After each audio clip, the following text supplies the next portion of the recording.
Je me tenais sous la pluie, regardant les déménageurs transporter des meubles élégants dans le nouveau manoir de ma sœur Emma, un cadeau de mariage de nos parents.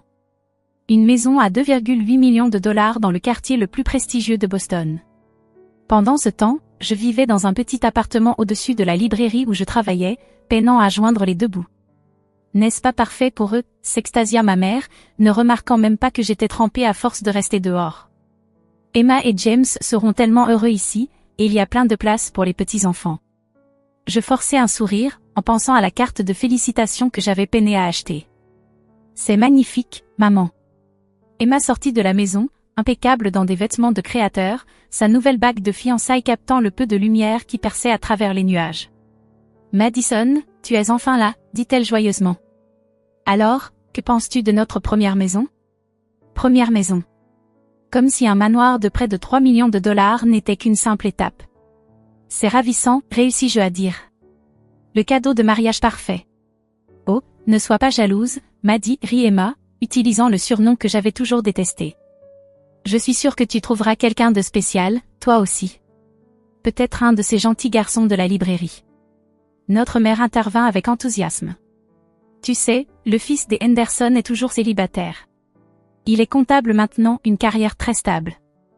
Je me mordis la langue.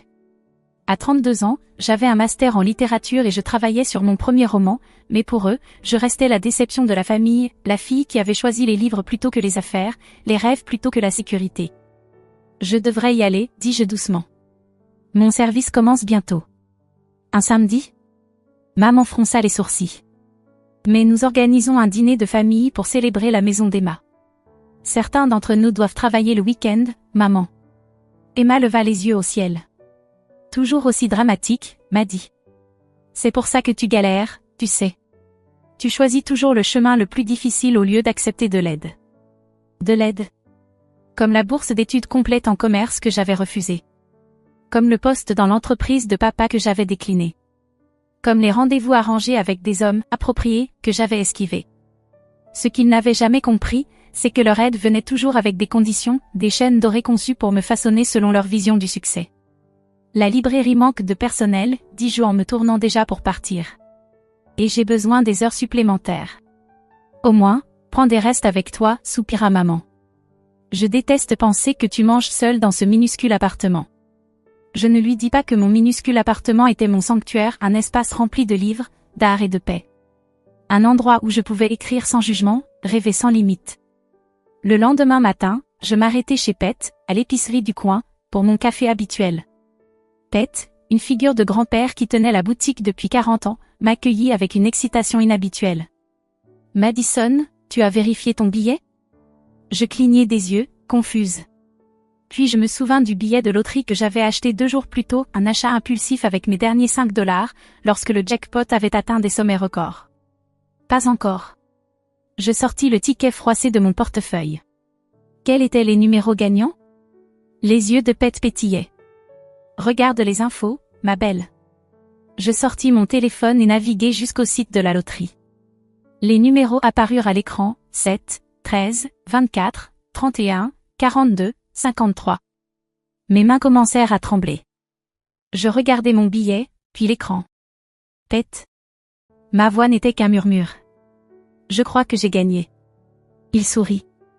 Je sais que tu as gagné, ma chérie. J'ai regardé le tirage en direct hier soir. Tous les 6 numéros correspondent, tu viens de gagner 97 millions de dollars. Le monde sembla basculer. Je m'agrippai au comptoir pour ne pas tomber. Assieds-toi avant de t'effondrer. Pet me guida jusqu'à une chaise. Respire profondément. C'est une grande nouvelle, mais tu dois être maligne maintenant. Ne le dis à personne pour l'instant. Trouve un avocat d'abord. Et pour l'amour du ciel, signe ce billet. Avec des doigts tremblants, je signai au dos du ticket. Pet le verrouilla dans son coffre-fort, me fit boire un verre d'eau et appela sa fille, une avocate financière respectée. Caroline te rencontrera dans 1 heure, dit-il. Elle t'aidera à bien gérer ça. J'acquiesçai, encore sous le choc. Pet, ma famille. Il me serra l'épaule. On verra bien. Mais pour l'instant, c'est ton moment. Ne laisse personne te le voler. Alors que j'attendais Caroline, mon téléphone vibra avec un message d'Emma. brunch en famille demain pour discuter des préparatifs du mariage. Mais quelque chose de joli pour une fois, et essaie de ne pas être en retard comme d'habitude. Je fixai le message, pensant à son manoir, à sa vie parfaite, aux éloges sans fin de nos parents. Pendant 20 ans, j'avais été l'oubliée de la famille. La fille qu'ils avaient considérée comme impraticable, ratée, perdue. Désormais, j'avais 97 millions de raisons de leur prouver qu'ils avaient tort. Je répondis, désolé, je ne pourrai pas venir. J'ai quelque chose de plus important à faire. Pour une fois, je ne mentais pas. 3 semaines plus tard, j'étais assise dans le bureau de mon nouvel avocat, signant les derniers papiers pour réclamer mes gains. Caroline, la fille de Pete, avait été précieuse, m'aidant à mettre en place des trusts, des comptes d'investissement et des protections de confidentialité en béton. Rappelle-toi, dit-elle en examinant les documents, une fois qu'on soumet ces papiers, ton nom devient public. Es-tu prête à ça? Je pensais au changement que j'avais déjà fait. J'avais discrètement démissionné de la librairie, laissant un généreux chèque à mon manager pour l'aider à recruter et former mon remplaçant.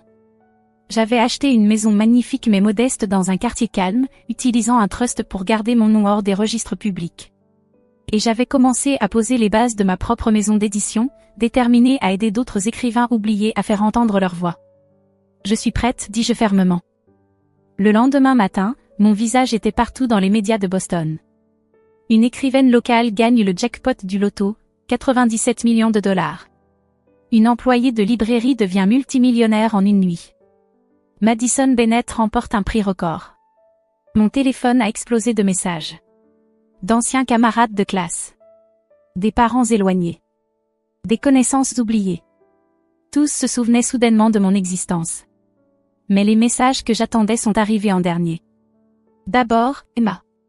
OMG m'a dit. Pourquoi tu ne nous as rien dit? Appelle-moi immédiatement. Ensuite, maman. Madison Elizabeth Bennett, comment as-tu pu cacher ça à ta famille? Nous arrivons immédiatement. Où habites-tu? Enfin, papa. Ta mère est hystérique. Appelle-nous sur le champ. J'ai éteint mon téléphone et me suis servi une tasse de thé, m'installant dans mon nouveau bureau à domicile. Par la fenêtre, je voyais le jardin où j'envisageais de créer un coin lecture. Le soleil du matin peignait tout d'une lumière dorée, rendant ce moment presque magique. Puis, la sonnette a retenti. Grâce à la caméra de sécurité, une autre des suggestions de Caroline, je les ai vus. Mes parents et Emma. Debout sur mon porche. Emma était habillée comme si elle se rendait à un shooting de photos, tandis que ma mère lissait nerveusement sa robe de créateur. J'ai pris une profonde inspiration et j'ai ouvert la porte. Madison, s'exclama ma mère. On était tellement inquiets. Pourquoi n'as-tu pas répondu à nos appels? Et comment as-tu pu te payer cette maison? L'argent du loto n'a même pas encore été versé et... Bonjour, maman, l'ai-je coupé calmement. Voulez-vous entrer? Ils sont entrés dans mon salon, observant les meubles élégants et les immenses étagères pleines de livres avec une surprise à peine dissimulée. Emma a fait glisser un doigt sur l'un des rayons. Eh bien, dit-elle, je suppose que maintenant tu peux enfin déménager dans un meilleur quartier. Peut-être près de ma nouvelle maison? Il y a une charmante maison coloniale à vendre, seulement 4 millions de dollars. Je suis bien ici, ai-je répondu. Mais merci de ton inquiétude. Maddie, ma chérie, ma mère s'est penchée vers moi, sa voix mielleuse. Tu dois comprendre notre choc. C'est une somme d'argent qui change une vie. Tu vas avoir besoin de conseils, de gestionnaires financiers compétents. Ton père connaît plusieurs experts en gestion de fortune. J'ai déjà une équipe de conseillers, ai-je dit fermement. Et c'est Madison, pas Maddie. Ne sois pas difficile, siffla Emma. On essaie juste de t'aider.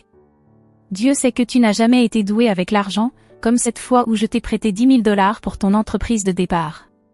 J'ai soutenu son regard. Celle que tu n'as jamais remboursée? Le visage d'Emma a rougi. C'était différent. J'avais besoin. Ce dont tu avais besoin, l'ai-je coupé, c'était d'apprendre à assumer tes responsabilités. Quelque chose qu'on ne t'a jamais demandé de faire. Ça suffit maintenant. Intervint enfin mon père, le visage rouge de colère. Nous vous avons toujours soutenus de manière équitable toutes les deux. J'ai ri. Vraiment ri. Équitablement? Ai-je répété. Vous avez acheté un manoir à Emma pour son mariage. Vous avez payé son école de commerce, sa première voiture, son mariage parfait.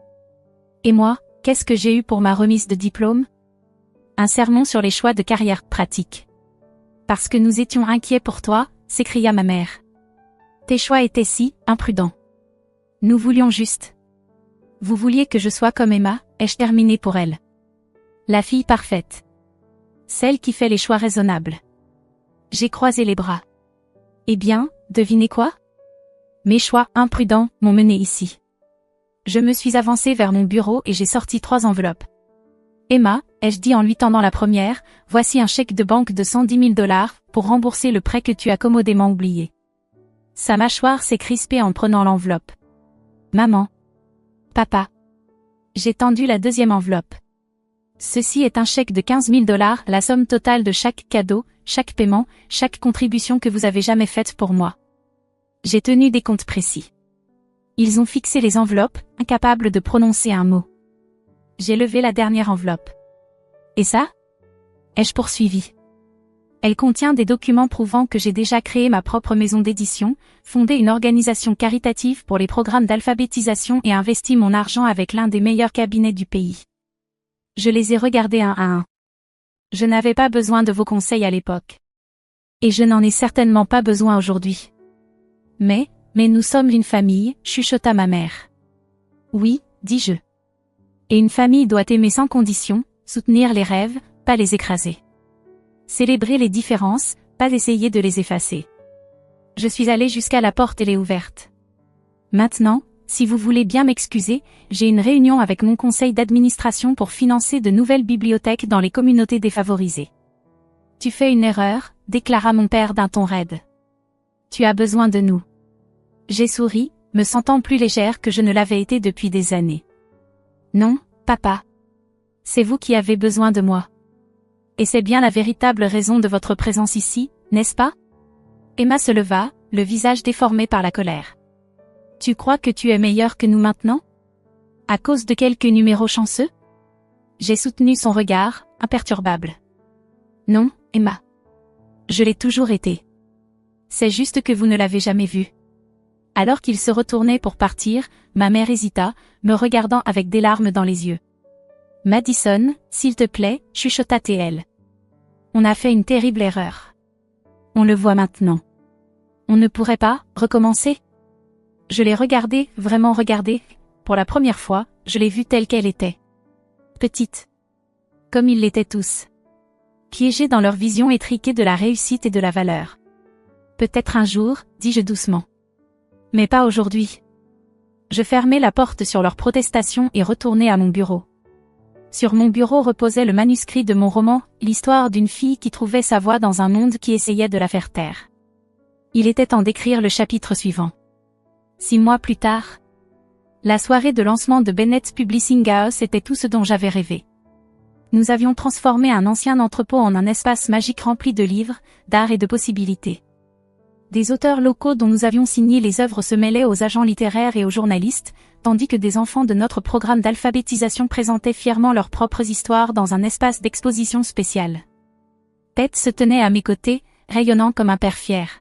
« Regarde ce que tu as construit, Madison. » Et pas un sou gaspillé en apparence. Il avait raison. J'aurais pu facilement m'acheter une tour rutilante en centre-ville, mais j'avais préféré rénover ce bâtiment historique, créant un lieu où écrivains et lecteurs se sentiraient chez eux. Les millions que j'avais gagnés avaient été investis avec soin dans l'éducation, dans le soutien aux nouveaux auteurs, dans la construction de quelque chose de significatif. Mon téléphone vibra. Un message d'Emma. J'ai vu ton entreprise dans le Business Journal. Ça doit être sympa d'avoir tout reçu sur un plateau. Au fait, James a perdu son boulot. On pourrait avoir un peu de soutien familial en ce moment. J'ai supprimé le message sans répondre. Ces derniers mois, ils avaient tout essayé, culpabilisation, manipulation, gentillesse feinte, et enfin, des exigences directes. Le manoir starter d'Emma était apparemment trop petit désormais. L'adhésion de mes parents à leur club privé devait être renouvelée. Les mauvais investissements de James avaient besoin d'être couverts. Je les avais ignorés. Mademoiselle Bennett? Une petite fille tira sur ma manche. C'était l'une des élèves de notre programme d'alphabétisation, serrant un carnet usé contre elle. Vous voulez lire mon histoire? Bien sûr, Sophie. Je l'ai conduite vers un coin tranquille, m'asseyant à sa hauteur. De quoi ça parle? D'une fille qui trouve un stylo magique, dit-elle timidement. Tout ce qu'elle écrit devient réel, mais elle doit comprendre ce qui est vraiment important à écrire.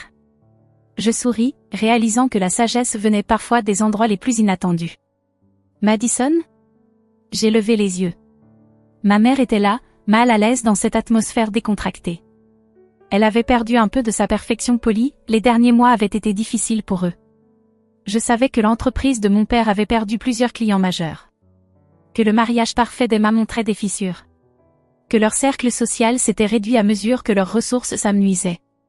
Maman, c'est un événement privé. Je sais, dit-elle. Je devais te parler.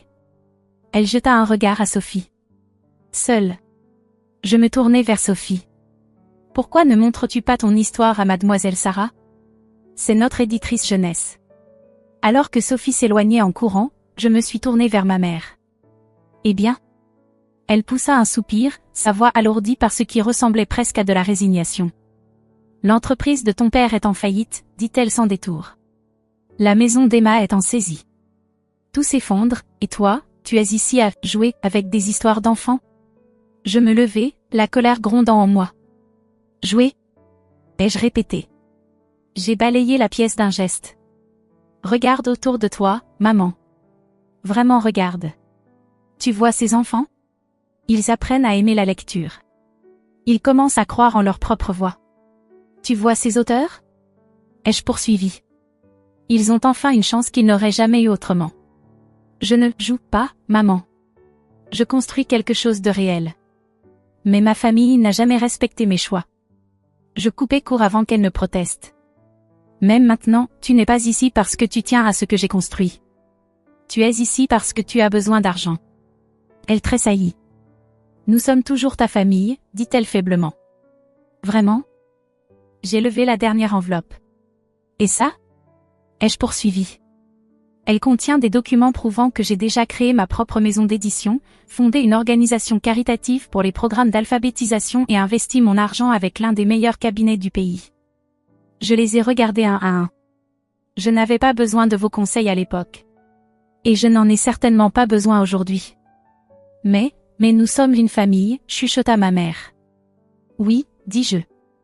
Et une famille doit aimer sans condition, soutenir les rêves, pas les écraser. Célébrer les différences, pas essayer de les effacer. Je suis allée jusqu'à la porte et l'ai ouverte.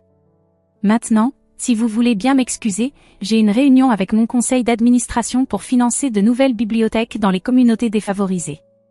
Tu fais une erreur, déclara mon père d'un ton raide. Tu as besoin de nous. J'ai souri, me sentant plus légère que je ne l'avais été depuis des années. Non, papa.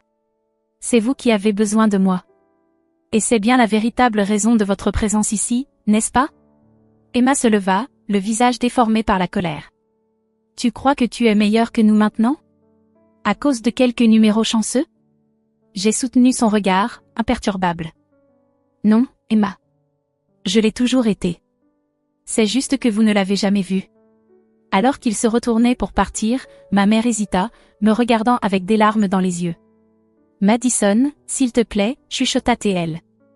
On a fait une terrible erreur. On le voit maintenant. On ne pourrait pas recommencer? Je l'ai regardée, vraiment regardée.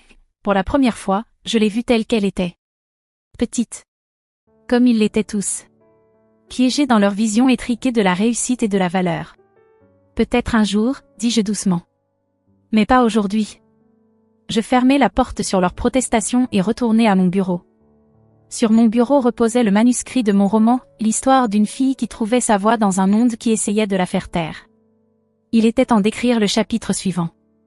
6 mois plus tard, la soirée de lancement de Bennett Publishing House était tout ce dont j'avais rêvé.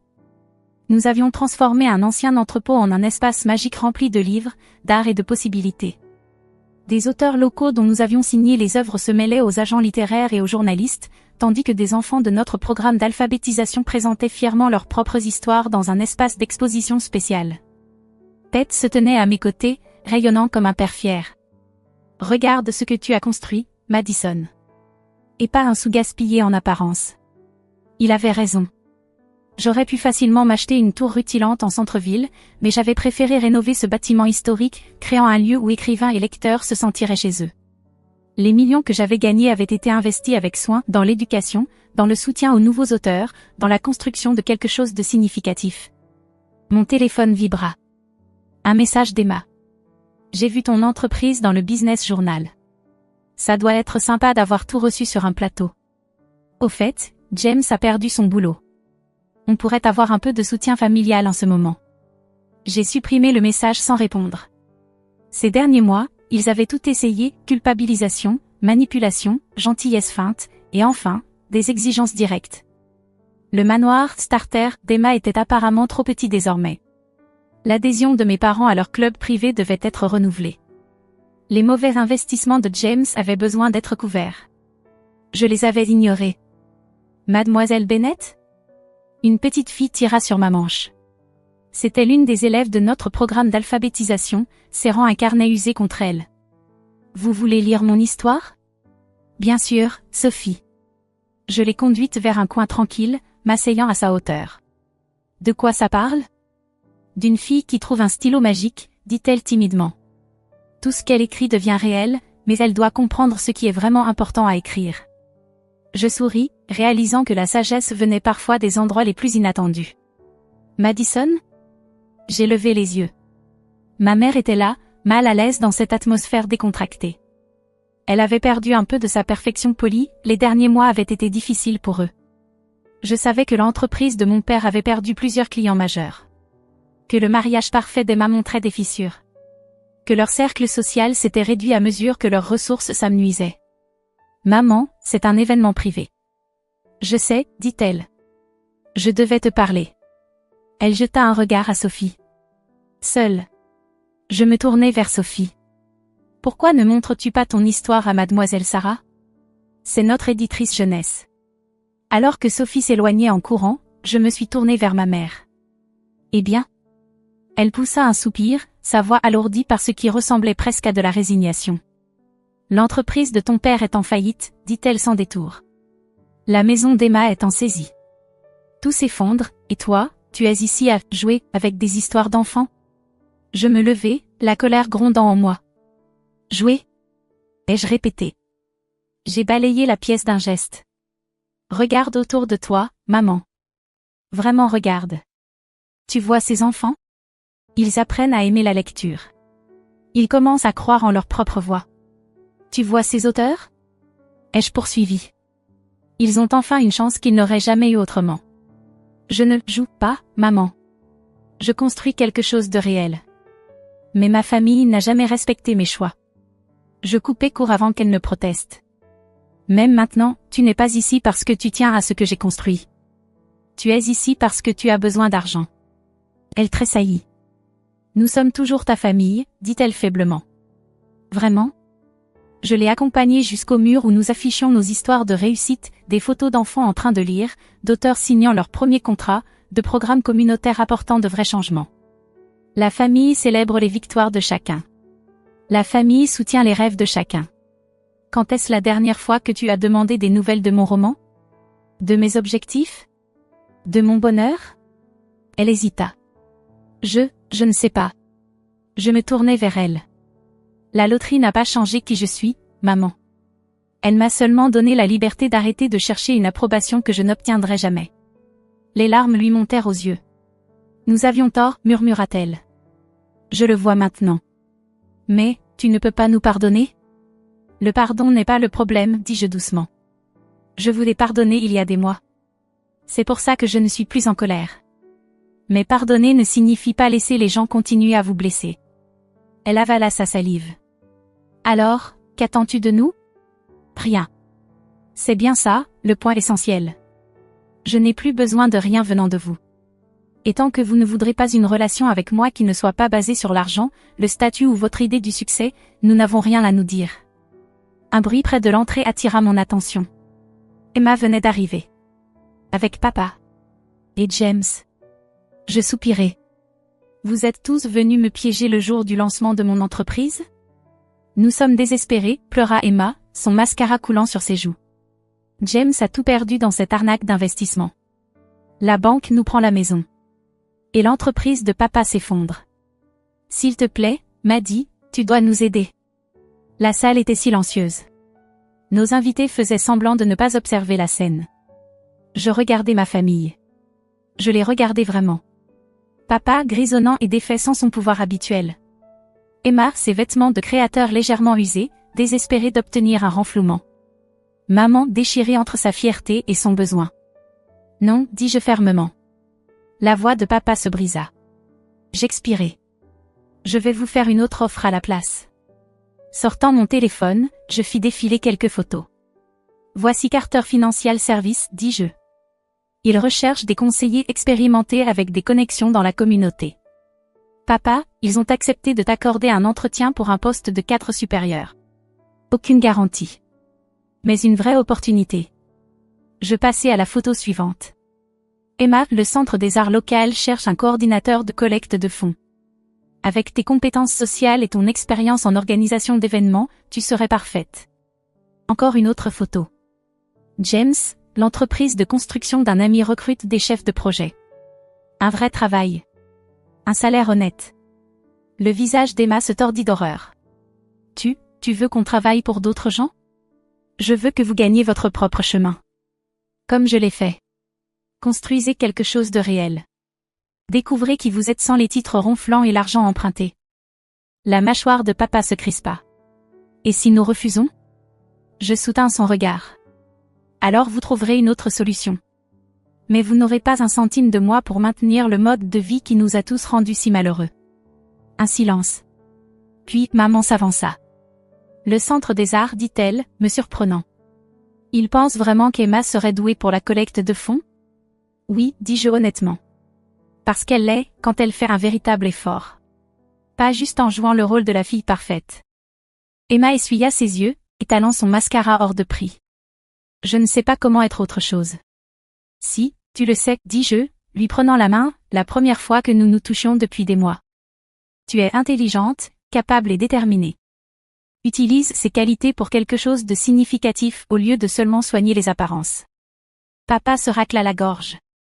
Le poste chez Carter Financial, c'est quand l'entretien? Demain. 10 heures. Ne mets pas ta Rolex. Montre-leur ton expérience, pas ton ego. Un par un, ils hochèrent la tête. Pas heureux. Pas reconnaissant. Mais peut-être, réfléchi. Alors qu'ils tournaient les talons pour partir, maman hésita. Elle jeta un dernier regard autour d'elle, les livres, les auteurs, les histoires. Ton entreprise, c'est vraiment incroyable, Madison. Je suis désolée de ne jamais avoir vu. Je sais, dis-je doucement. Peut-être qu'un jour, tu me verras aussi. Après leur départ, Pete apparut à mes côtés. Ça va, gamine? Je regardais autour de moi ma maison d'édition, les rêves qui naissaient, les histoires qui se racontaient, les vies qui changeaient. Tu sais quoi, Pete? Je souris. Je vais vraiment bien. À cet instant, Sophie revint en courant, agitant son carnet. Mademoiselle Bennett. Mademoiselle Sarah a adoré mon histoire. Elle a dit que peut-être, un jour, ça pourrait devenir un vrai livre. Je m'agenouillai à côté d'elle. Tu veux connaître un secret, Sophie? Elle hocha la tête avec enthousiasme. Chaque vrai livre commence avec quelqu'un d'assez courageux pour raconter son histoire. Comme toi. Comme nous tous. Plus tard dans la soirée. Je m'installai dans mon coin lecture du jardin, travaillant sur mon roman. Mon téléphone vibra. Un message d'Emma. J'ai un entretien au Centre des Arts demain. Un conseil? Je souris et tapai ma réponse. Sois toi-même. Ton vrai toi. La loterie ne m'avait pas seulement donné des millions. Elle m'avait donné l'opportunité de montrer à ma famille, et à moi-même, ce qu'était la véritable richesse. Pas l'argent sur mon compte en banque. Mais le courage d'être enfin exactement qui j'étais censé être. Et ça valait bien plus que n'importe quel chiffre.